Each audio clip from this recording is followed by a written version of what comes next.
ícono y conquista, Huamampoma de Ayala,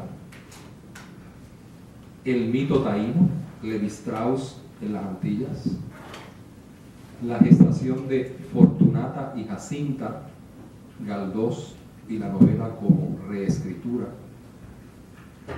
Orfeo Mulato, Palés ante el umbral de lo sagrado, el Inca Garcilaso, traductor de culturas, y una visita a Macondo, manual para leer un libro.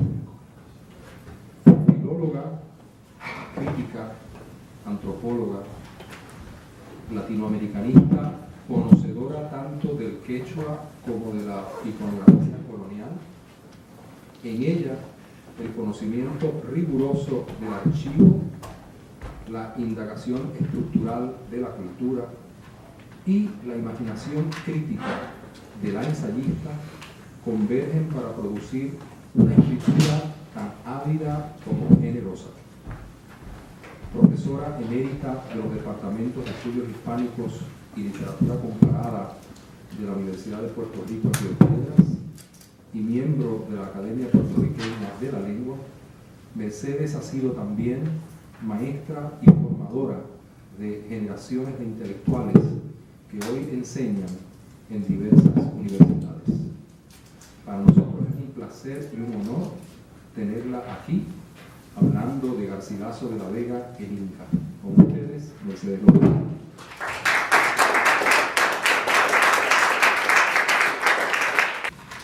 Bueno, estoy muy emocionada de estar en New York University. Agradezco mucho al Departamento de Español y a su directora Gigi Topico y a mi queridísimo colega y amigo Rubén Ríos Ávila. Tenemos mucha historia y décadas de amistad. Yo no sé si yo saqué esto de aquí. Se oye perfectamente. Sí. Okay. Mi conferencia se titula, bueno, ya salgo de aquí, así que sencillamente. Soy technologically impaired y a mucha honra, y yo creo que Rubén me acompaña en eso, y no haré las anécdotas concernientes. La conferencia se llama El Inca Garcilaso, nuestro primer gran escritor. En un libro reciente, El Inca Garcilaso, traductor de culturas, intenté no solo explicar, sino explicarme a mí misma el porqué de mi fascinación con nuestro primer escritor mestizo. Para contestar la reiterada pregunta que yo misma me hiciera en el pórtico de ese libro, ¿por qué el Inca?, intenté precisar mis razones de amor. Quisiera evocarlas aquí. En primer lugar, se trata de nuestro primer gran escritor latinoamericano. También del primer historiador y el primer etnólogo peruano.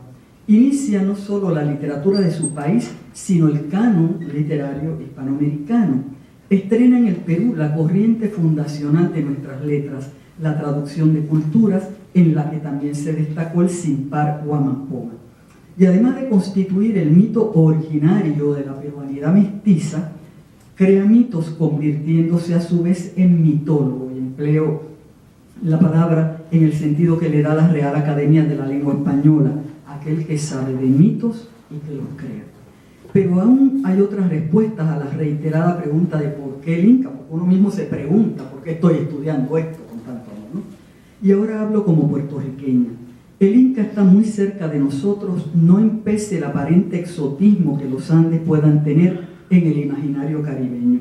Se trata de un hombre colonizado cuyas estrategias de supervivencia y de recuperación de la dignidad, detonantes de la retórica del silencio, la entrelínea, la ironía, el tópico de la falsa humildad y sobre todo el arte de la glosa, producen, para emplear la frase de Lezama Lima, un singularísimo arte de contraconquista.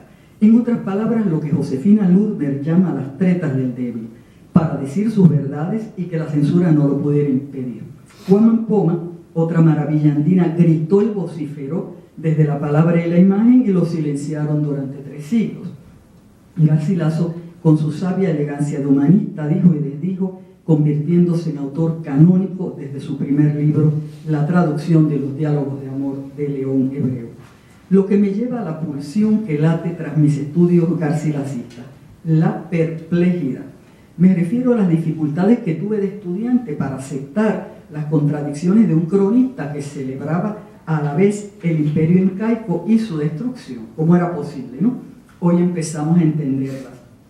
Son las contradicciones que tanto el mestizaje como el coloniaje le imponen a la escritura del Inca y que redundan en negociaciones descolonizadoras que harían las delicias del pensador martiniqué Frantz Fanon, quien ha calado como nadie en los vericuetos psicoanalíticos de la mentalidad colonial. Pues la obra del Inca constituye un originalísimo arte de bregar andino. En nuestra isla, nombrada por Luis Rafael Sánchez en la guaracha del Macho Camacho como colonia sucesiva de dos imperios, la multifacética palabra nacional puertorriqueña, bregar, estudiada recientemente por Arcadio Díaz Quiñones, alude sobre todo a negociar en condiciones de inferioridad. En el caso del Inca se trata de negociaciones convertidas con suprema maestría en materia literaria. Por otra parte, la aceptación de estas contradicciones es la consecuencia necesaria no solo de su madurez, sino de la conciencia de un oficio que ha llegado a su plenitud. Ya lo dijo Walt Whitman, "Do I contradict myself? Well, yes, then I contradict myself. I am large, I contain multitudes." Como nosotros el mestizo, y se lo llamó a boca llena, con un orgullo premartiano, precarpenteriano. Su mestizaje, como el latinoamericano, tiene mucho más de agonía que de armonía, por mucho que el ideal renacentista de la concordia pusiera sordina tantas veces a su dolor. También me resulta conmovedora su pasión de utopía, como quien no quiere la cosa y pese a su adhesión explícita a la conquista, de todos modos no podía dejar de ser hijo de su padre español, denunció la muerte del último líder de la resistencia incaica, Túpac Amaru I. De ahí que sus comentarios reales fueran prohibidos durante unos años por Carlos III, pues sirvieron de lectura inflamatoria para los indios, capitaneados por el segundo Túpac Amaru en su sublevación mestiza de 1780. También le debemos al Inca una lección ética, porque para emplear la afortunada frase de Eduardo Galeano al hablar hace años del cantor uruguayo Alfredo Zitarrosa, Garcilaso convierte su dolor en luces alumbradoras para los demás. La frase de Galeano, suturando la herida nunca curada del coloniaje con el milagro de la palabra escrita.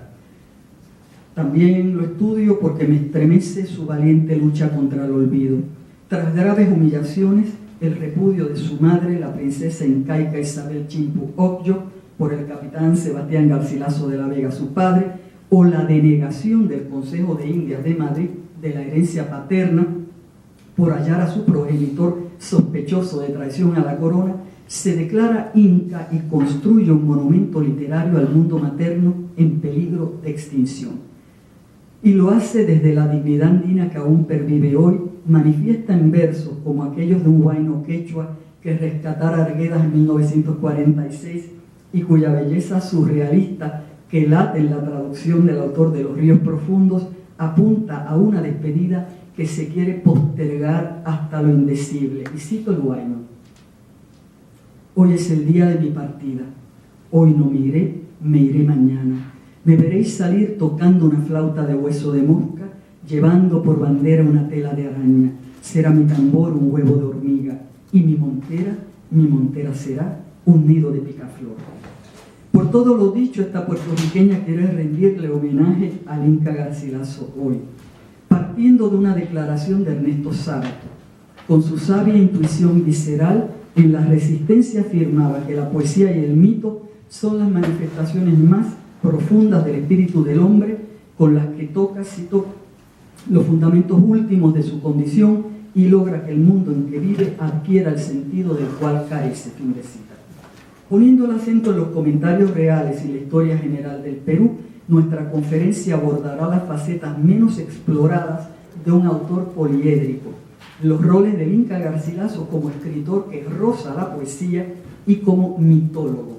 Lo segundo parte de lo primero, pues muchos de los grandes artistas son creadores de mitos, arquetipos que vienen de lejos y apuestan al futuro. Baste pensar en Fernando de Rojas con La Celestina en Cervantes con Don Quijote y Sancho, en Flaubert con Emma Bovary, en Lorca con los gitanos, en Luis Pález Matos con Tembandumba y Filimelé, en García Márquez con Macondo.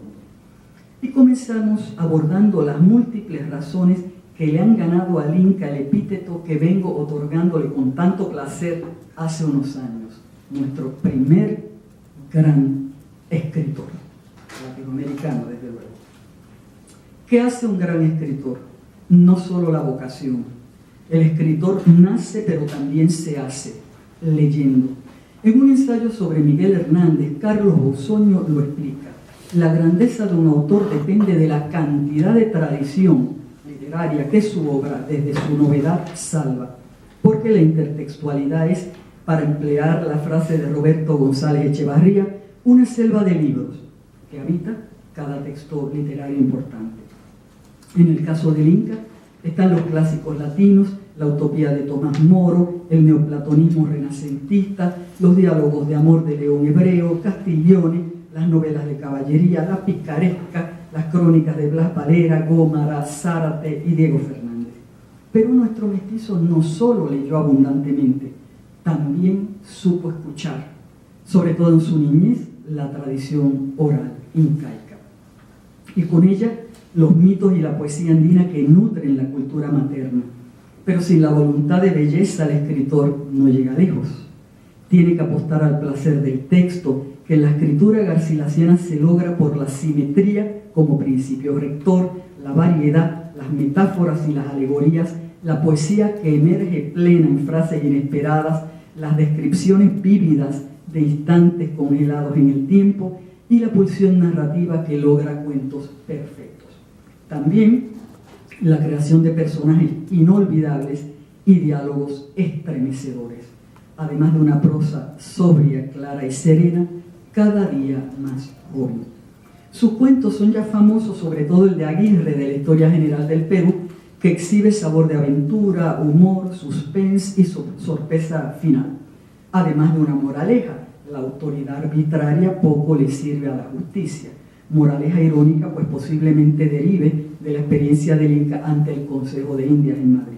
Pero me detendré en el género narrativo menos estudiado en su obra, las estampas, miniaturas literarias de mano maestra, como las ha llamado Carlos Aníbal. Cito una de los comentarios reales que exhibe un intenso lirismo con visos de alegoría. Y he repartido un papelito donde constan como 4 textos del Inca Garcilaso que voy a abordar aquí y voy a dar un trajito de agüita. Esta es la gasolina.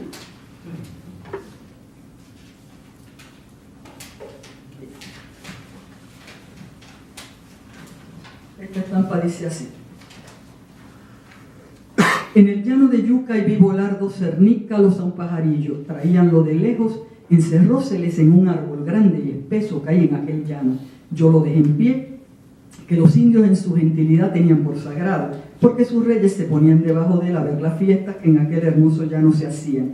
El uno de los cernícalos, usando de su natural industria, entró por el árbol a echar fuera al pajarillo. El otro se subió en el aire, encima del árbol, para ver por dónde salía, y en saliendo el pájaro, forzado del que lo perseguía, cayó a él como un neblí. El pajarillo volvió a socorrerse en el árbol, el cernícalo que cayó a él entró a echarle fuera, y el que había sacado del árbol se subió en el aire como hizo el primero para ver por dónde salía.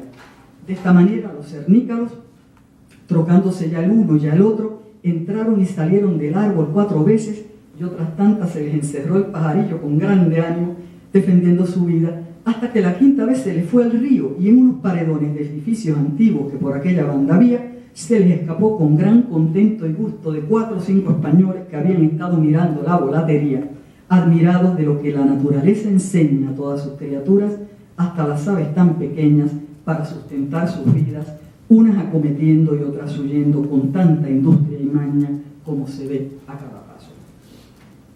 La estampa constituye una instancia indiscutible de prosa poética y se singulariza por tratarse de un testimonio del Inca, bipolar. La sintaxis es quizás su mayor logro. Se puede leer como una sola oración y el estacato logrado por las numerosas frases, casi todas ellas cortas, que la componen, metaforiza el zigzag del vuelo en el área constreñida del árbol y su entorno. Interesantemente, su carácter autobiográfico le presta intensidad lírica a la estampa, pues el Inca toma partido en esta lucha desigual. Con su diminutivo afectivo, la palabra pajarillo lo delata. La alegoría resulta una versión ornitológica del mito bíblico de la inesperada victoria de David sobre Goliat. Como hombre colonizado, Garcilaso no tenía otra opción que ponerse del lado del débil, a pesar de que hace constar que varios españoles que miraban la volatería quedaron igualmente admirados de la victoria del pajarillo. El final condensa la moraleja. Estamos ante un himno a la naturaleza que se torna encanto a la libertad. La estampa me invita a consignar aquí unas palabras de Raúl Porras Barrenechea, quien tras reconocerlo como historiador, afirma que Garcilaso siempre estuvo más cerca de la poesía. El acerto es curioso, pues la crítica garcilacista siempre ha puesto el acento en los dotes de narrador de nuestro autor. Sin embargo, pienso que instintivamente el insigne historiador peruano ha tocado un punto álgido en la escritura del Inca. Ya habían notado la dimensión poética de los comentarios reales, nos lo indica José Durán, Menéndez Pelayo y Azorín. Y con ellos coincide Aurelio Miro Quesada, quien afirma que dicha obra logra, en sus momentos esenciales, un vuelo y una categoría de poema. También Mario Vargas Llosa, quien ha dicho recientemente que su prosa resuma poesía a cada trecho. Tienen razón, porque la poesía recorre la obra del Inca como sombra sonora de la prosa, para decirlo como una frase con la que Luis Rafael Sánchez describe la prosa de 100 años de soledad. Basta recordar el amor con el que el Inca conservó en su memoria aquellas inolvidables redondillas quechuas que hoy nos suenan a haiku. Esto ustedes lo tienen en el papelito. Callayapi puñuki chaupituta samusak, quiere decir, al cantico dormirás, medianoche yo vendré. La traducción al castellano debida al Inca ha sido alterada en casi todas las ediciones de los comentarios reales, más allá de la primera. Cantico, que quiere decir a la orillita, o para decirlo en buen peruano, aquisito nomás, suele transformarse equivocadamente en cántico, que en quechua se diría taqui y no callayapi. En mi edición del 2003 de los comentarios reales enmendé este error eliminando el innecesario acento de cántico, porque Garcilaso, como buen esteta, supo mantener en su traducción la regularidad acentual del original quechua, acentos en tercera sílaba en los versos impares. De ahí que callayapi se traduzca como al cantico, ¿verdad? Tenía que ser la fuerza textual aquí. Pero volvamos a la dimensión narrativa de su escritura. Al evocar su niñez y adolescencia en el Cusco, nuestro Inca anticipa el género moderno de las memorias, cuyo carácter ficcional hoy es indiscutible, convirtiéndose en un flaneur pionero antes de que Baudelaire y Walter Benjamin hicieran famosa la palabra que describe al paciente de la ciudad moderna. Garcilaso camina el Cusco con ojos maravillados para recrearlo para la posteridad. Camina el autor, para citar unas palabras de Guamampoma, y al hacerlo el Inca nos muestra su yo en más de 50 escenas, cual en una secuencia cinematográfica. La fruición del lector es inmediata. Sentimos que vemos al niño, al joven, nos insertamos en la mitad del siglo XVI, con él caminamos las calles empedradas del Cusco, entramos en dimes y diretes con su tío, el Inca viejo, cruzamos ríos, subimos al cerro de Sacsayhuamán, entramos a minas misteriosas, cantamos ayllis, rogamos uvas, nos quedamos con ganas de comer espárragos, miramos la sierra de Vilcanota, tocamos la momia de Huayna Cápac, viajamos con un cachorrito hacia Lima, miramos el horizonte lejano de la Mar del Sur. Las palabras son más que trazos en una página, nos revelan una realidad viva, palpitante, inmediata. Esa realidad es también la del escritor ya viejo que 42 años más tarde se deleita contemplando la porción desechada de una esmeralda que recibió en su niñez. 4 siglos después, el lector lo imagina escribiendo en su escritorio de Córdoba. Mientras su pluma vuela por el papel, un pedazo de vidrio verde se posa sobre las hojas de un manuscrito inconcluso que habrá de cambiar el rumbo de la literatura hispánica. Si la piedra pensara, no cambiaría su futuro de pisapapel por el pasado efímero de engalanará la mano de alguna joven española o cusqueña. Y ya que hablamos de autobiografía, vale citar la estampa para mí más impactante de los comentarios reales, que también ustedes la tienen, y que por su sentido alegórico y su brevedad preñada de significados implícitos se acerca a la poesía. Narra un suceso de 1555, al parecer trivial, el primer encuentro del Inca adolescente con los espárragos. Un amigo de su padre le mandó 3. Y dice así el pasaje. Los espárragos eran hermosísimos, los 2 eran gruesos como los dedos de la mano y largos de más de 1 tercia. El tercero era más grueso y más corto, y todos 3 tan tiernos que se quebraban de suyo. Mi padre, para mayor solemnidad de la hierba de España, mandó que se cociesen dentro de su aposento al brasero que en él había, delante de 7 u 8 caballeros que a su mesa cenaban. Cocidos los espárragos, trajeron aceite y vinagre, y Garcilaso, mi señor, repartió por su mano los 2 más largos, dando a cada uno de los de la mesa un bocado, y tomó para sí el tercero, diciendo que le perdonase, que por ser cosa de España quería ser aventajado por aquella vez. De esta manera se comieron los espárragos con más regocijo y fiesta que si fuera el ave fénix, y aunque yo servía a la mesa e hice traer todos los adherentes, no me cupo cosa alguna. El relato estuvo a punto de ser humorístico, pero no lo es. Hay un dejo velado de tristeza en Garcilaso al contar su exclusión del improvisado banquete. Recordemos que para ese año ya su padre estaba casado con la española Luisa Martel y el muchacho vivía con él. Sabemos que le servía de amanuense, pero como lo revela el pasaje, también de mozo de mesa, es decir, de sirviente. El reproche silente al capitán, al que siempre llama mi señor, consta elocuente en la palabra aunque. Y aunque yo servía a la mesa, no me tocó nada, ¿no? Los papelitos se pegan un momentito. La estampa del poder. La estampa insinúa el despliegue de poder del capitán Garcilaso, que al compartir el manjar español con sus amigos, no solo subraya su superioridad, sino que los compromete como subalternos a la reciprocidad. Recordemos la lección de Marcel Mauss en su Essai sur le don, el regalo obliga. Pero el episodio tiene su miga, pues la frustración del muchacho obedece a más de un motivo. Los más obvios son, más allá de la curiosidad natural de querer probar una hortaliza desconocida, el filial no es reconocido como hijo, y el social se lo trata como un sirviente. Pero hay una dimensión sexual inescapable en la alegoría implícita en el relato. La verdura codiciada no es otra que el espárrago, símbolo fálico evidente. Antes de entrar en materia, debo contextualizar la lectura que propondré en breve. Y comienzo con un hecho. La literatura nunca esperó, para proponer abundantes metáforas vegetales para los sexos, una fecha tan tardía como la de la aparición de la interpretación de los sueños de Freud en 1900. En este libro indispensable, su autor sencillamente describió lo que ya era una realidad universal, la tendencia humana a comparar el falo con objetos o entes elongados y la vagina con recipientes redondos y cóncavos. En la literatura mundial abundan estas metáforas. La Edad Media española da fe de ello. Luis Paspari aborda el tema en su ensayo Vegetable Genital Onomastics en el libro de Buen Amor, aunque ya María Rosalida había notado castamente, empero, la vegetalización de los nombres de Doña Endrina, Ciruela y Don Melón en dicha obra.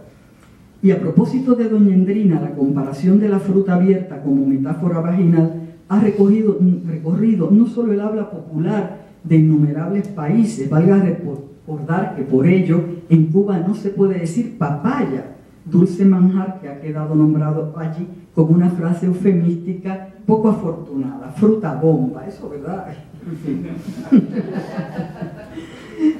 Pero también, ¿verdad? Estas metáforas sexuales de los vegetales y la fruta también invaden la poesía más exquisita. Es el caso de Miguel Hernández cuando, ante la implacable frialdad de la musa, que es una naranja helada, el corazón del poeta, femeninamente abierto al amor, se rinde caliente como una febril Granada, en el soneto 5 del Rayo que no cesa.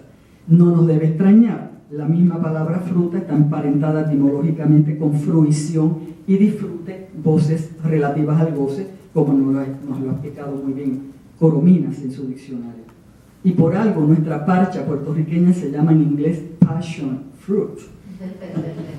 Pero no solo se trata de frutas, también los vegetales tienen un rol protagónico en la imaginería sexual.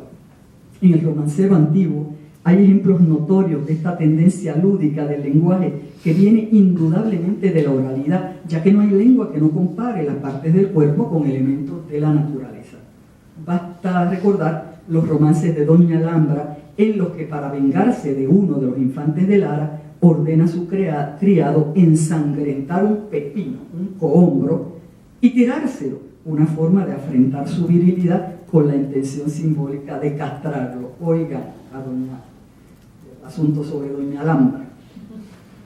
Doña Alhambra, que lo vio como muy mal lo quería, llamado había un criado de esta suerte, le decía: toma agora tu un cohombro, fínchelo de sangre viva y arrójaselo a Gonzalo, aquel que la sortenía.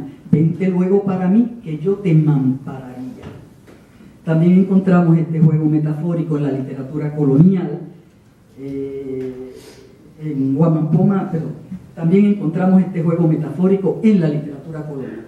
En otro libro mío, titulado Guamapoma, autor y artista, comprobé cómo una inocente manzana se trocaba en falo en uno de los extraños dibujos de banquetes coloniales en la nueva crónica del autor andino.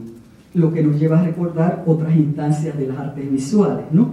Vale aludir al neerlandés Hieronymus Bosch, el Bosco, uno de los pintores favoritos de Felipe II, quien tiene un cuadro famosísimo, Jardín de las Delicias, una suerte de visión perversa del paraíso terrenal que prolifera en frutas y flores que acompañan los retozos de los amantes. El tomarlas, en el fondo, es una metáfora para el acto sexual, tomar, coger. Ya sabemos que en Argentina no se puede decir esa palabra, ¿no? Pongo como ejemplo al pintor flamenco Joaquín Brockelauer del siglo XVI, que tiene varias escenas de banquetes y escenas de mercado. En una, la verdulera tiene su mano sobre una col, en los Países Bajos, un símbolo para la vagina, mientras con esa col señala a dos amantes besándose. En otro cuadro, el vendedor de pollos, también símbolo posiblemente fálico, se excita al acariciar a su amiga, que la tiene abrazada, condición anatómica que se despliega al cuchillo y la faltriquera que le cuelgan de su cintura y cuya forma y posición reproducen la de los testículos con el falo erecto. El mensaje erótico se reitera en el gesto de levantar la mercancía, que es el pollo, triunfalmente. Ahora podemos volver al banquete de espárragos del Inca Garcilaso. Como dicen en España, piensa mal y acertarás, y aquí vamos a ello. Como se trata de un recuerdo, el pasajito ese que leí, ¿verdad? Como se trata de un recuerdo cuya precisión autobiográfica incluye fecha entre 1555 y 56, y el nombre y las señas del que los introdujo al Cusco, García de Melo, natural de Trujillo, tesorero en el Cusco de la hacienda del rey, es difícil pensar que el Inca lo inventó armándolo de simbolismo fálico. Pero este simbolismo, tan universal como hispánico, tuvo que haber sido muy conocido con su padre por el empleo elocuente que hace de él, incluso, aunque fuera de manera inconsciente, por el hijo. Sea como fuere, creo que resulta evidente para el avisado lector. Veamos. Según lo cuenta Garcilaso, los espárragos eran hermosísimos, los dos eran gruesos, como los dedos de la mano, y largos de más de una tercia, el tercero era más grueso y más corto. En un show of force apabullante, el capitán se apodera de este y comparte los otros solo en pedacitos con sus invitados, 7 u 8 caballeros españoles todos. Como sacerdote en misa, ahora voy a citar algunas frases del parrafito, ¿no? Como sacerdote en misa, para mayor solemnidad, ofrece a sus amigos bocados del manjar sagrado, por ser cosa de España, que cifra la virilidad vencedora y afirma su autoridad, quería ser aventajado por aquella vez, quedándose con el espárrago más grueso completo. El adolescente mestizo, tenía 16 años, queda instantáneamente emasculado por la masculinidad suprema del padre, sacerdote oficiante de esta comunión fálica y blasfema que hermana a los conquistadores en una cofradía sexual y étnica de poder vedada a la otredad. No solo emasculado, sino feminizado como varón que no ha llegado a la adultez y como miembro de la raza vencida que sirve en tareas domésticas. Era imposible, desde luego, que el muchacho olvidara un incidente que para esta lectora supone, por su dolorosa intensidad y el carácter emblemático que le otorga su polisemia, la escena primaria del dolor en su niñez. Empleo la frase en un sentido lato, pues no se trata del primer recuerdo doloroso del Inca, sino del primero en el que manifiesta su incomodidad psíquica. La escena del banquete de espárragos nos lleva a descubrir un profundo, aunque velado, resentimiento ante su padre, que obedece, a mi entender, a dos motivos. La participación del capitán Garcilaso de la Vega en la conquista que destruyó el imperio incaico y su repudio a la madre del muchachito, ¿verdad? Isabel Chimpu Ocllo, cuando el Inca tenía 10 años. Pero se trata de un resentimiento dolorosamente conflictivo, pues es su padre, siempre lo llama mi señor, ha tomado su nombre y escribirá la historia general del Perú para restaurar su honra y celebrar la conquista española. Aún así, la orfandad psíquica del Inca se enseñorea en su obra y se revela en la búsqueda incesante de una figura paterna. Si en la famosa obra teatral de Pirandello 6 personajes van en busca de un autor, en los comentarios reales y la historia general del Perú, es el autor el que va en busca de 4 personajes que espejeen el arquetipo paterno. Ellos son su mismo padre, el capitán Garcilaso de la Vega, el Inca viejo, Usihualpa, su tío abuelo materno, Gonzalo Pizarro, traidor a la corona que tuvo al capitán en sus huestes, y Tupac Amaru I, el último líder de la reconquista incaica, decapitado por órdenes del virrey Toledo. Y aunque 3 de ellos son, más allá de toda duda, figuras históricas, terminarán como constructos verbales de Garcilaso. Pero en el camino, el Inca ha de encontrarse con un 5º personaje, que nosotros, que él mismo. Digo constructos verbales porque, como buen traductor de culturas y como buen escritor, el Inca convierte la historia en literatura.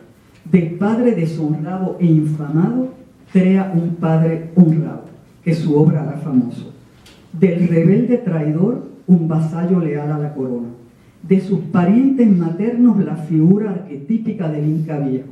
De Tupac Amaru, un mito utópico consagrado por una frase lapidaria de la historia general del Perú, y cito a Garcilaso: y así acabó este Inca, legítimo heredero de aquel imperio por línea recta de varón, desde el primer Inca Manco Cápac hasta él, es citado. Con esta condena oblicua de la conquista española, Garcilaso inicia, según Alberto Flores Galindo, la larga trayectoria de la utopía en el Perú. Pero el Inca también se resignifica como personaje. Como lo hiciera Guamampoma en el capítulo Camina el autor de su crónica, se convierte en la figura ancestral del Huacha, anticipando a Vallejo y Arguedas, en cuyas obras reconocemos este arquetipo andino de la orfandad. Porque su persona, la de Garcilaso, exhibe las características de huérfano de ambos padres, desarraigado de sus raíces maternas, forastero en España y desposeído de la herencia de su padre. Este aquí, entonces, que el Inca figura en su obra magna no solo como creador de personajes, sino como personaje, también como creador de diálogos, ya lo veremos. Hay un momento en que el Inca dice que él está viviendo en los rincones de la pobreza. No era así, pero ¿verdad? Está él convertido en el Huacha. Interesantemente, de los 4 personajes paternos, el Inca privilegia a los vencidos, es decir, a los que llamó en el prólogo a la historia general del Perú sus compatriotas indios. No solo les demuestra gran empatía, sino que les concede un lugar destacado. El Inca viejo, su tío, abre y cierra los comentarios reales. Tupac Amaru cierra la historia general del Perú y la obra, compuesta por estas 2 partes en su integridad, en un final climático que tiene mucho de aleccionador. Estos son los dos héroes que nuestro autor hace suyos de manera espontánea. En cuanto a los españoles, el capitán Garcilaso de la Vega y Gonzalo Pizarro, es evidente su devoción por ambos, pero como sabemos, celebrar sus vidas también tiene un fin ulterior, restaurar la honra del padre, que es lo mismo que limpiar su propio nombre de autor ya célebre. Tanto Antonio Cornejo Polar en Escribir en el aire, como Max Hernández en Memoria del bien perdido, asedian la escritura del Inca como un intento de suturar las heridas del coloniaje y reconciliarse con sus aspectos conflictivos. Si la escritura es un desdoblamiento, no nos debe extrañar que propicie, en el caso del Inca, la creación de personajes.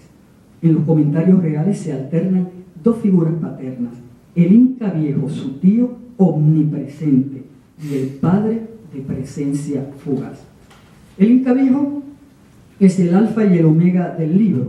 Garcilaso dialoga constantemente con él porque junto con otros parientes maternos le contaba la historia de los incas, cito, como a propio hijo, fin de cita. Con esta frase, como propio hijo, nuestro Inca sella su filiación con él, nombrándolo como figura paterna. El capitán Garcilaso de la Vega, por el contrario, aparece de refilón en los comentarios reales, distinguiéndose por su desapego del hijo en el episodio de los espárragos y en otros sobre los azotes que le propinó por faltar a la escuela. En la historia general del Perú ya ha desaparecido el Inca viejo y le toca el protagonismo al padre. Protagonismo en tercera persona, que no es lo mismo, compartido con y más aún socavado por otros dos personajes, Gonzalo Pizarro y Túpac Amaru I. Detengámonos brevemente en la relación entre Garcilaso y su tío. Pero antes de citar sus diálogos, se impone una advertencia. Aunque en quechua no hay distinción entre el tú y el usted, el vosotros y el ustedes, la traducción del Inca privilegia el vosotros en su boca y el tú en boca del Inca viejo. De manera que no solo hablan en segunda persona, dialogando, sino de tú a tú, con familiaridad y cariño. Imaginamos a nuestro autor como un niño curioso, metomentodo, devorando las tristes historias narradas por el Inca viejo como si de un libro de aventuras se tratara. Ya adolescente, sus preguntas al tío alcanzan la calidad de un cuestionario tanto histórico como etnológico. Y cito: Inca, tío, pues no hay escritura entre vosotros, que es lo que guarda la memoria de las cosas pasadas. ¿Qué noticias tenéis del origen y principio de nuestros reyes? Porque allá los españoles y las otras naciones subcomarcanas, como tienen historias divinas y humanas, saben por ellas cuándo empezaron a reinar sus reyes y los ajenos, y el trocarse unos imperios en otros, hasta saber cuántos 1000 años que Dios crió el cielo y la tierra, que todo esto y mucho más saben por sus libros. Empero vosotros, que carecéis de ellos, ¿qué memoria tenéis de vuestras antiguallas? ¿Quién fue el primero de nuestros incas? ¿Cómo se llamó? ¿Qué origen tuvo su linaje? ¿De qué manera empezó a reinar? ¿Con qué gente y armas conquistó este grande imperio? ¿Qué origen tuvieron nuestras hazañas? La impaciencia con que el muchacho va disparando sus preguntas al Inca viejo nos permite entrever una ansiedad identitaria en el fondo, y desde su ambivalente condición de mestizo le está preguntando: ¿quién soy yo? Pero avancemos en el tiempo. Garcilaso ya tiene 21 años y le faltan pocos meses para partir a España. Corre el año de 1560 y en ocasión del entierro del hijo de Atahualpa, la madre del Inca recibe la visita de varios de sus parientes, pues el difunto era hijo de su primo hermano. Entre ellos llega el Inca viejo, su tío, ¿verdad?, quien en lugar de darle el pésame le da el pláceme y le desea que el dios Pachacamac la guarde muchos años para que pueda ver la muerte de todos sus enemigos. Alarmado, el joven Garcilaso lo increpa. Al contestarle, el Inca viejo le dará al sobrino su lección final. Mientras yo tomo agua, ustedes buscan que ese es el último textito que tienen en el papel.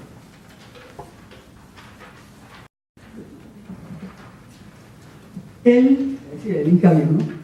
Él se volvió a mí con gran enojo y tomando el cabo de la manta que en lugar de capa traía, lo mordió, que entre los indios es señal de grandísima ira, y me dijo: tú has de ser pariente de un Auca, que es tirano traidor, de quien destruyó nuestro imperio, de quien mató nuestro Inca, de quien consumió y apagó nuestra sangre y descendencia, de quien hizo tantas crueldades tan ajenas de los incas, nuestros padres. Dénmelo así muerto como está, que yo me lo comeré crudo, sin pimiento. Que aquel traidor de Atahualpa, su padre, no era hijo de Huayna Cápac, nuestro Inca, sino de algún indio quito, con quien su madre haría traición a nuestro rey, que si él fuera Inca, no solo no hiciera las crueldades y abominaciones que hizo, mas no las imaginara. Que la doctrina de nuestros pasados nunca fue que hiciésemos mal a nadie, ni aun a los enemigos, cuanto más a los parientes, sino mucho bien a todos. Por tanto, no digas que es nuestro pariente el que fue tan en contra de todos nuestros pasados. Mira que a ellos y a nosotros y a ti mismo te haces mucha afrenta en llamarnos parientes de un tirano tan cruel, que de reyes hizo siervos a esos pocos que escapamos de su crueldad. Termina así. Que de reyes hizo siervos a esos pocos que escapamos. Esta frase cifra el sentido trágico de su perorata contra la estirpe de Atahualpa, el Inca de Quito, porque la rivalidad entre este y Huáscar, el Inca cusqueño, le abrió las puertas a la conquista española y causó la pérdida más que de un reino, de un mundo. De ahí la violencia del discurso del Inca Viejo, cuya existencia real José Antonio Mazzotti pone en duda en su hermoso libro Coros Mestizos del Inca Garcilaso, proponiendo que tan solo sirve de recurso literario como narrador de la historia incaica. Estoy de acuerdo con su ficcionalidad, pero no con su escasa importancia, porque el personaje no solo le permite a Garcilaso otorgarle un carácter dialógico a varias de sus escenas pretendidamente autobiográficas, sino porque alcanza una estatura mítica rotunda al encarnar el arquetipo del viejo sabio que se enseñorea en los mitos antiguos. Recordemos la lección de Jung. Un arquetipo es un símbolo ancestral en el que una condición humana se esencializa en un personaje. Pero hay más. El Inca Viejo le sirve a nuestro autor de alter ego, detrás del cual puede parapetarse para lanzar sus críticas más duras a los españoles por la destrucción del imperio incaico. Porque se trata de las dos caras de una misma moneda. Por un lado, el Inca, de serenidad impertérrita, cuajada en su formación neoplatónica, que prohíbe el odio. Por el otro, el Inca Viejo, su parte oculta, que grita su dolor y le da rienda suelta a su rabia. Propongo que juntos constituyen una sola persona. El ego y la sombra, como diría Jung, o el doble que somos todos nosotros, según Dostoyevsky. En la obra del ruso, el doble se inserta de dos maneras. Primero que nada, en el conflicto interior de un personaje en cuyo corazón luchan el bien y el mal. Este es el caso del héroe problemático de Crimen y Castigo, Raskolnikov, el asesino más compasivo de la literatura occidental. Pero también en la polarización de dos personajes que encarnan la misma lucha entre el bien y el mal, dualidad que alcanza un nivel paradigmático en El Príncipe Idiota, que cierra con el abrazo de la figura crística de Mishkin y el asesino cruel Rogojin. El motivo literario del doble, que tan famoso hizo al escritor ruso, lo anticipa nada menos que nuestro Garcilaso al escindir su ser conflictivo en dos personajes, el Inca Viejo y su yo autorial, más de 2 siglos antes de que lo articulara Dostoyevsky en sus novelas El Doble, Crimen y Castigo y El Príncipe Idiota. Esta noción, nombrada en alemán como der Doppelganger o el que camina al lado, como lo ha visto Bruno Estañol, alude al doble fantasmagórico de una persona viva. Según Otto Rank, en su libro canónico de 1912, El Doble, se trata de un desdoblamiento para vencer la muerte, porque el primer doble de nuestro cuerpo fue el alma. Sigmund Freud, que publica el segundo clásico sobre el tema en 1914, titulado Lo Siniestro, en alemán Unheimlich, no familiar, extraño, hace suya la idea del filósofo alemán Friedrich Schelling, quien afirma que lo extraño alude a todo lo que debiera haber quedado oculto, pero que se ha manifestado. Para Freud, lo siniestro emana de complejos reprimidos, y no es equivocado pensar que nos ha propuesto uno de los dobles más importantes de la edad contemporánea, el de la psique humana, desdoblada en consciente e inconsciente. El doble no es otra cosa, pues, que un espejo que nos permite ver nuestra parte oscura. Abunda en la mitología occidental, remontándose a la antigüedad clásica, tanto griega. El doble astral de los vivos reside en los muertos del Hades, según la Odisea de Homero, como romana aparece en un cuento de Apuleyo y en la comedia Anfitrión de Plauto. El poeta hispano-latino Prudencio convierte al doble en el tema de su difundido poema Psicomaquia sobre el combate en el alma humana entre los vicios y las virtudes. En la Edad Media, el doble emerge en la leyenda medieval judía en torno al golem, la figura de barro que recibe de su creador la chispa de la vida. El pensamiento mítico, que solo puede expresarse en una dialéctica de opuestos inseparables, nos ofrece innumerables instancias del doble con su eterna lucha, ya sea entre el bien y el mal, o entre el ser y el estar, la luz y la sombra, la belleza y la fealdad, el espíritu y el cuerpo. Valgan algunos ejemplos, ¿no? Dios y el diablo, cielo e infierno, Abel y Caín, la bella y la bestia, el hombre lobo, Eros y Tánatos, el hada madrina y la bruja, Quetzalcóatl y Tezcatlipoca. Y en la literatura moderna, tras la novela cervantina que nos ofrece un doble tan arquetípico como el de Don Quijote y Sancho, se multiplica en autores tan diversos como Hoffmann, Los elixires del diablo, Heine, Der Doppelganger, Gustav Meyrink, El Golem, Edgar Allan Poe, Morella, Robert Louis Stevenson, The Strange Case of Dr. Jekyll and Mr. Hyde, Oscar Wilde, The Picture of Dorian Gray, Arthur Conan Doyle con su Sherlock y su Dr. Watson, Jorge Luis Borges, La muerte y la brújula, Carlos Fuentes, Aura, Mario Benedetti, El otro yo, y José Saramago, El hombre duplicado. En el cine, me encanta, se manifiesta de manera inolvidable en dos películas de Hitchcock, Vértigo y Shadow of a Doubt. En esta última, el doble aparece en su versión mítica de los gemelos, el bueno y el malvado, plasmada en dos personajes que comparten el nombre de Charlie, un tío asesino y seductor con su sobrina angelical. Al inicio del film, ella lo declara con una ingenua y feliz rotundidad: "We are like twins". Hasta el cómic no puede prescindir del doble, basta recordar a Clark Kent con Superman, ¿verdad? Sin embargo, la bondad serena de Antonio Machado nos da fe de que los gemelos pueden coexistir en paz cuando dice: "Converso con el hombre que siempre va conmigo". Pienso que ya es hora de insertar al Inca Garcilaso en esta larga tradición tanto mítica como literaria.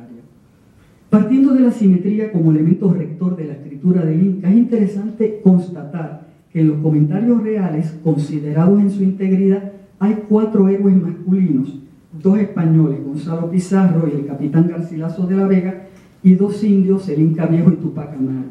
En su búsqueda del padre, nuestro autor ha dibujado los contornos de la geografía mítica del Tahuantinsuyo, ¿verdad? El imperio de las 4 regiones, basada en la dualidad y la quintipartición, y hablo de quintipartición porque el Cusco es el eje del Incario entre los 4 suyos o regiones, el Cusco está en el medio. Los 2 españoles, conquistadores ambos, encarnan la categoría espacial andina de Hanan, alto, ritualmente dominante. Los 2 incas, indios vencidos, representan la mitad subordinada andina, Jurin, bajo. Entramos de lleno en el mundo de los arquetipos, pues por otra parte, cada uno de estos personajes lleva el sello de una dimensión esencial a las narrativas del mundo mítico. El Inca Viejo es el sabio, el capitán Garcilaso el héroe, Gonzalo Pizarro el traidor y Tupac Amaru el mártir. Y en el centro que evoca al Cusco como ombligo del mundo de letras que es su libro, figura nuestro Inca como hijo, como el hijo, también como el mestizo, síntesis de 2 culturas. En la escritura del Inca, el doble, noción mítica milenaria que la modernidad ha hecho suya para aludir a la complejidad del ser humano como ente conflictivo que lucha consigo mismo, se convierte en el tropo del desdoblamiento. Tropo en tanto de que cada una de las partes del doble funciona como metonimia de la integralidad del ser del que forma parte, pero también en un sentido metafórico. En nuestro primer gran escritor, el doble biológico, racial, lingüístico y cultural que lo constituye se desdobla textualmente. Primero que nada en la estructura dual de su obra magna. La primera parte, los comentarios reales, dedicada al lado materno, incaico de su estirpe, se complementa con la segunda, la historia general del Perú, dedicada al lado paterno español.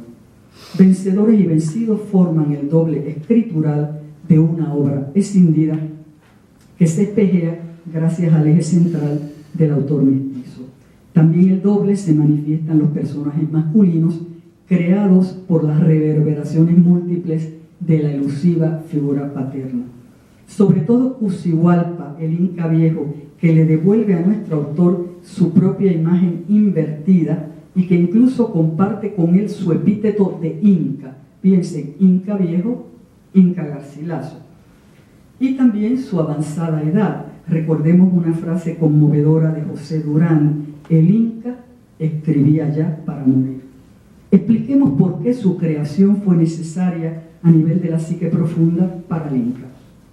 En su obra magna, nuestro autor le concede tiempo igual tanto a la cultura materna como a la paterna, celebrando ambas, lo que significa aceptación y perdón para el padre que contribuyó a destruir el Incario.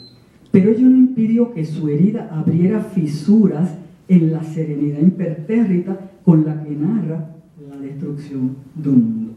Estas fisuras dibujan en expresiones oblicuas, breves o lacónicas, un amplio campo semántico de su dolor, del que vale recordar ciertos ejemplos, todos de los comentarios reales. Los primeros salen de la boca del Inca: por la desdicha de aquella mi tierra, para decir la desdicha de nuestra patria, esta república antes destruida que conocida. Otro ejemplo contiene fragmentos de una conversación de sus parientes incas cuando recordaban la historia de sus antepasados. De las grandezas y prosperidades pasadas venían a las cosas del presente. Lloraban sus reyes muertos, enajenado su imperio y acabada su república. Estas y otras semejantes pláticas tenían los incas y payas en sus visitas, y con la memoria del bien perdido siempre acababan su conversación en lágrimas y llanto, diciendo: trocósenos el reinar en vasallar. El último ejemplo, hermana Garcilaso con el Guamampoma, que dice de su propia crónica: escribirlo y llorar. Esto lo dice Guamampoma cada rato. Dice: y no hay remedio, escribirlo y llorar. Garcilaso lo pone en boca del Inca viejo, que le habla así a su sobrino: creo que te he dado más larga cuenta de lo que me pediste y respondido a tus preguntas, y por no hacerte llorar no he recitado esta historia con lágrimas de sangre derramadas por los ojos como las derramo en el corazón del dolor que siento de ver nuestros incas acabados y nuestro imperio perdido. Fin de cita. Pero estas frases lastimeras, que no van más allá de la nostalgia, el llanto y la melancolía, no bastaron para reprimir el grito de su resentimiento, ahogado por la concordia renacentista, pero siempre a punto de estallar. La solución entonces fue la de desdoblarse en el Inca viejo, personaje que cifra la parte oscura de su psique, que puede llegar a la violencia homicida, manifiesta en el discurso airado que le propinó al joven Garcilaso al hablarle, más que de Atahualpa, de las consecuencias nefastas de su enemistad con Huáscar, la conquista del Perú. No olvidemos que en ese discurso que leí hace un ratito, el Inca viejo alterado se muerde con rabia feroz la propia capa y declara ufano que se comería crudo al hijo muerto de Atahualpa sin echar mano siquiera del condimento andino del ají. Y que ya sabía, el Inca viejo también ya se había atrevido a declarar que la conquista española fue un robo, cuando le dice a Garcilaso que el Incario fue nuestro grande, rico y famoso imperio que tu padre y sus compañeros nos quitaron. Fin de cita.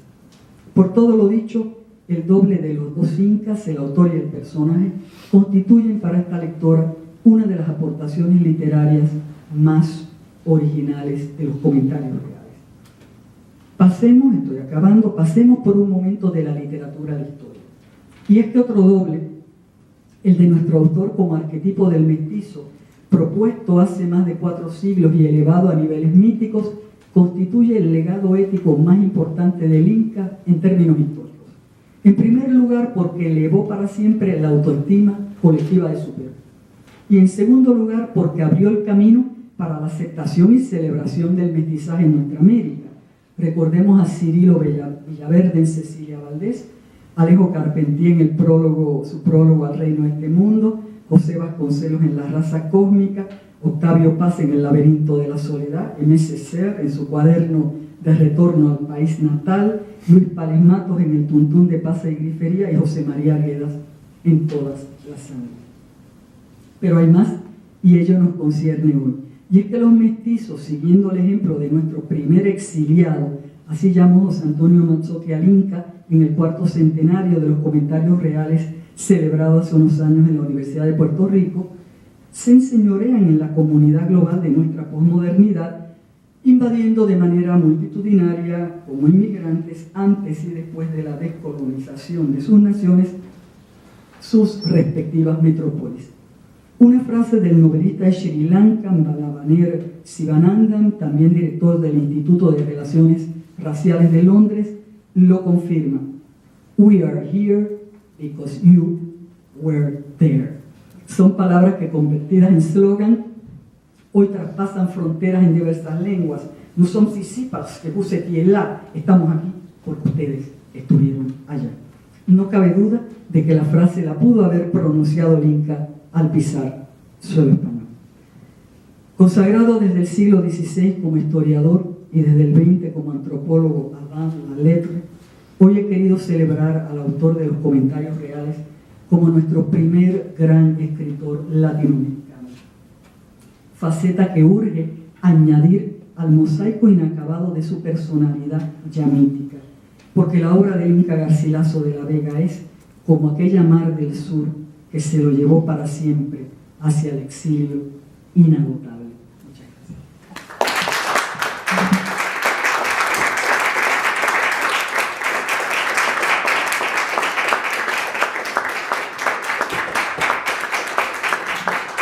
Estos aplausos son para el Inca, gracias. ¿Un comentario o pregunta para Mercedes?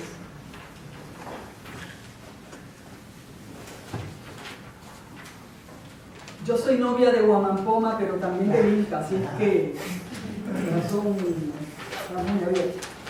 Sí, por favor. ¿Qué queremos? Bueno, yo no tengo comentarios, pero es más bien un agradecimiento a su persona, que usted es de Puerto Rico, ¿verdad? Sí, como el coquí. Y tenga ese amor, esa pasión por el Inca Garcilaso, que es tan peruano. Yo me siento muy agradecido con usted, bastante. Yo te lo agradezco mucho y yo me siento que también el Perú es mi casa. Quiero al Perú con una pasión enorme. Yo creo que has dicho bastante, te voy a hacer una anécdota graciosa, después de un traguito de agua. Yo estudié en Cornell, donde conocí a tantos peruanos maravillosos, ¿verdad? Y luego volví a Cornell en el 84 de profesora a la sección de literatura, Facultad de Literatura. Y me acuerdo que ahí aproveché, yo tenía mi apartamentito, invité a la que fuera mi directora de tesis, Virginia Isbell, y a mi maestro mítico, adorado John Víctor Murra, ¿verdad? Y algunos amigos míos, alumnos y tal. Y les preparé ají de gallina, les preparé anticuchos, ceviche, y bueno, creo que me quedó muy lindo. Entonces todo el mundo comió, bailamos, cantamos, y yo adoraba a Murra como un mito, porque era un hombre gruñón, pero tiernísimo. Y entonces yo me acerco, profesor, ¿le gustó la comida? Bastante. Y entonces, como en Puerto Rico decir bastante es decir más o menos, yo me quedé tan triste y pasaron años que entendí que bastante es mucho, que es mucho, así que te agradezco que hayas usado la palabra bastante. Pero querido, ¿Podrías hablarnos algo de la relación entre la Huamampoma y el Inca y su propio imaginario de escritura y como estudiosa de la lengua peruana? yo los amo muchísimo a los dos, ¿no? Me enamoré primero de Huamampoma, luego del Inca. Yo pienso que tanto mi hermana Luce López Varal como yo estamos hablando de Puerto Rico en todo lo que hacemos. Mi hermana Luce es experta en San Juan de la Cruz, en la mística sufí, persa, musulmana, la literatura aljamiada y morisca, que vamos a tener mañana una conferencia extraordinaria de mi colega y hermana María Teresa Narváez sobre los textos ocultos de la literatura aljamiada a las 2:30 de la tarde. ¿En dónde? En el aula 222 de aquí. ¿En la qué? ¿En la 405? No, no sabía. Bueno, pero va a ser, ustedes busquen, pregunten, preguntando se llevaron. Entonces pienso, No tengo entendido que en el aula 222.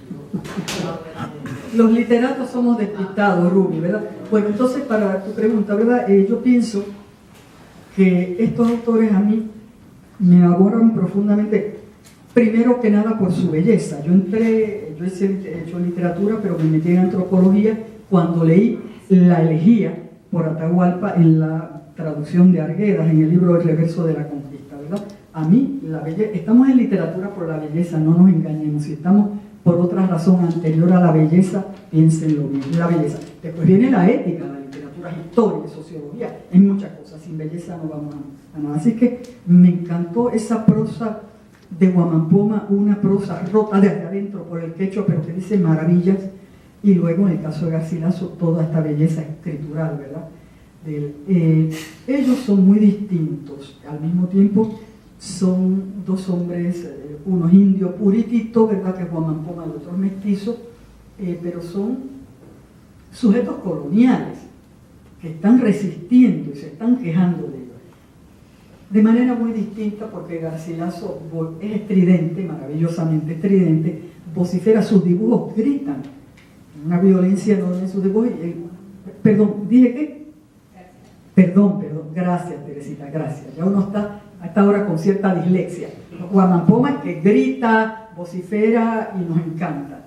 Entonces el otro es tan cool, aparentemente tiene una tormenta por dentro, pero va, ¿verdad?, con esa serenidad neoplatónica, pero ya hemos visto las fisuras por las cuales se escapa lo que está sintiendo, ¿no? Entonces esta cosa de sujeto colonial, siendo yo viniendo de una isla adorada que es una nación, Puerto Rico, pero que es colonia sucesiva de dos imperios, hay unas pulsiones aquí, ¿verdad? Primero que los dibujos de Guamampoma me fascinaron, la prosa del Inca Garcilaso me fascinó, que lo primero es la belleza, pero después uno se da cuenta. Por eso yo me preguntaba cuando escribí el libro El Inca Garcilaso, traductor de cultura, en el pórtico, yo me pregunto por qué el Inca, ¿verdad?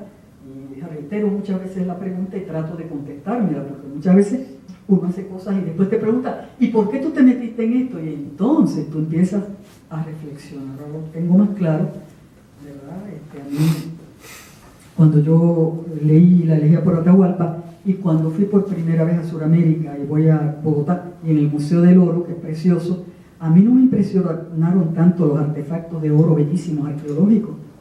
A mí me deslumbraron dos textos míticos de los indios Cogi y de los indios de Sana que estaban puestos en letras de oro en la entrada, el lobby de ese museo. Yo los anoté, eso fue en 1972 y nunca en la vida los he olvidado. Esos dos textos me acompañan en todas mis clases de literatura hispanoamericana. Uno dice, primero estaba el mar era la madre, y el otro dice, nuestro modo de ser no es duro como la piedra, es como no me acuerdo, es precioso. Entonces siempre empiezo cuando hablo de literatura precolombina, que doy un poco esos textos. Además, ¿cómo no mencionar a Nezahualcóyotl cuando dice solo un poco aquí?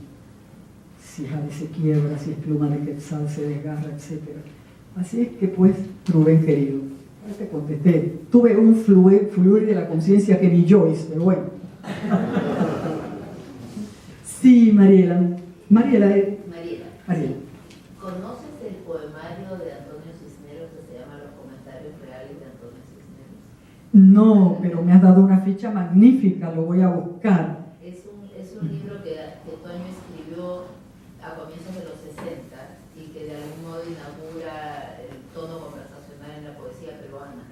Él después decía que había sido muy ambicioso y que los resultados no le satisfacían, pero es muy lindo este intento de reescribir la historia desde su momento, tomando el título de Garcilaso. Te lo agradezco muchísimo y lo iré a buscar. Pero esto es lo bueno de uno venir y salir, porque entonces uno habla, ¿verdad? Y se va nutriendo. ¿Alguna pregunta, querido? Cuando Garcilaso deja Montilla y se va a Córdoba, tuvo amistades con ilustres escritores de la época y dicen que frecuentó a Góngora, pero que nunca hablaron de literatura Parece de caballos, que ¿no? Porque ambos, sí. ambos les fascinaba. Eso lo he leído, creo que Miro Quesada, sí. ¿Sabes algo de esto? Sí. No sé más, ¿verdad? Lo que sé es que no se conocieron, no sé si convivieron en una misma calle o algo en Córdoba, pero sí sabía eso, sí. Eso también me recuerda a Cervantes, que cobraba alcabalas, cobraba alquileres, impuestos, ¿verdad? Pero sí, eso creo que no se sabe más, ¿verdad? Por lo menos no lo sé yo. Pero fíjate que es verdad, qué emoción tan cercana, ¿no? Lo que yo nunca puedo entender es cómo este hombre maravilloso, este escritorazo, porque es historiador, antropólogo, y es un gran escritor que roza mucho la poesía, la tiene por dentro, cómo nunca mencionó a su pariente toledano, el de las églogas, ¿verdad? Eso es una pregunta que siempre, ¿verdad?, que nos encanta, nos chifla, que maravilla, corrientes aguas puras, cristalinas y todo eso. Sí, es una pregunta, pero claro, en esta vida, ¿verdad?, que se nos van a quedar muchas preguntas en el tintero, lo importante es hacerlas, ¿no? Pero eso, me gustaría mucho saberlo. Estuve en el Cusco con Odi hace unos meses. Yo soy puertorriqueña y tropical, entonces, ¿verdad? Bueno, el soroche, bueno, estaba yo con pastillas para el soroche, así que más o menos me portó. No pude tomar ni un Cusco sour, un pico sour, casi no pude comer, pero lo pasé muy lindo y me fui a la casa museo de Inca Garcilaso. Como soy tropical y caribeña, yo lo que hice fue sentarme al lado de la estatua de Inca, cogerle las manos, hacerme fotos, también abrazarlo, el trópico. Sí, por favor. ¿Podría contar un poco cuál era la relación de Inca Garcilaso con su madre? Esto es un secreto muy grande. Yo cité hoy a un psicoanalista peruano que admiro, me encantaría conocerlo, Max Hernández, La memoria del bien perdido. Él habla de esto, él habla de la... Es interesante que el Inca, por lo más que se conoce, por levantarle un monumento verbal a la cultura materna. Pero al mismo tiempo, ella nunca tiene voz, nunca dice nada. Pero en la segunda parte, en la historia general del Perú, cuenta Max Hernández que aparece una india furiosa y enloquecida, ha tenido un hijo mestizo y está maldiciendo el hecho de haberse metido como español y tener este hijo mestizo. Y para Max Hernández, ese cameo appearance de esta mujer enloquecida y gritando, todo esto podría ser un recuerdo quizás de la madre. A mí me parece eso muy interesante. Esto no es una cosa que podemos afirmar ni nada, pero como la madre no dijo, como dicen en Chile, ni chus ni mus, y nosotros decimos ni pío, ¿verdad? No aparece. Siempre habla, estaba en la casa de mi madre, vienen los parientes, pero habla del Inca viejo, que debe ser un composite, ¿verdad? Pero no habla de la madre. Así es que es interesante la pregunta, lamentablemente no sé más que eso de Max Hernández, que a mí me pareció, porque es un pasaje sobrecogedor. Y uno ve que de alguna manera está asomando el rostro de su mamá, de una manera. Pero no sabemos. Bien, muchísimas gracias a ustedes. Gracias a todos ustedes.